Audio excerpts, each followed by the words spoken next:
78तम उपखंड स्तरीय स्वाधीनता दिवस महा आडंबर सहकारे पालित हो जाइछि। दिवसर मुख्य अतिथि भावे गुणपुर उपजिलापाल किरणदीप कौर जोगदे स्थानीय मिनी स्टाडियम रे जातीय पताका उत्तोलन कर सम्मिलित परेड रे अभिवादन ग्रहण करथिले। सार्वभौमत्व रक्षा संविधान सुरक्षा कर्तव्य परायण होई पारिले स्वाधीनता दिवसर महत्व रहिबो और पंजाब जन्म माटी हेले भी गुणपुर कर्मभूमि भावे सबुदिन गुणपुर मो मन भितरे रहिबो बोली कहिथिले। उपजिलापाल मिनी स्टाडियम रे आनुष्ठानिक भावे जातीय पताका उत्तोलन करथिले।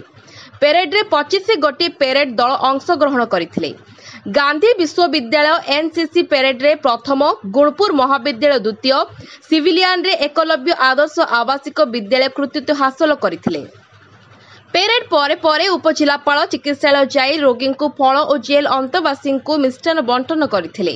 पेरेड रे भारतीय द्वितीय बाहिनी कमांडेंट अतिरिक्त आरक्षी अधीक्षक अमूल्य कुमार पात्र, उपखंड आरक्षी अधिकारी बाबुली नायक, गोष्ठी उन्नयन अधिकारी शुभ्रंजलि प्रधान, तहसीलदार लीलावती आचार्य, आदर्श थाना अधिकारी उत्तम कुमार साहू, उपखंड सूचना और लोक संपर्क अधिकारी धनंजय बेहरा प्रमुख उपस्थित थिले।